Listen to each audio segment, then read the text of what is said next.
Now, what is interesting here is that BRI shows China's different approach to development.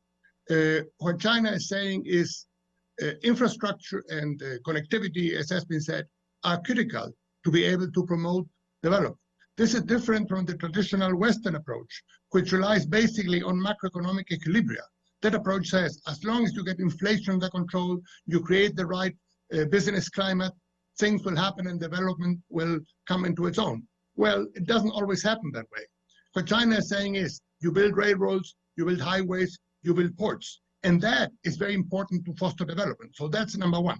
Number two, what is important to underscore is that Latin America was not originally part of BRI. When it was announced, as you may recall, it was largely to recreate Eurasia, to connect the fastest growing area in the world, which is East Asia, with the biggest market, which is Europe.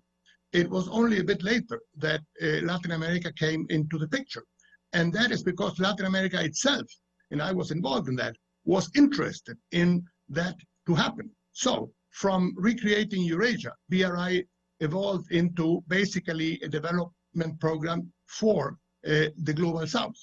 And the third point that I would like to make is that for Latin America, this was extremely important. Why? Because Latin America has huge infrastructure needs. There's a huge infrastructure deficit. Latin America is underinvested for many years in infrastructure. Therefore, the possibility of having Chinese companies coming in, building ports like the Chancay port in Peru, a $3.5 billion project that will change the connectivity between South America and Asia, is extremely important. And there are many other projects across Latin America.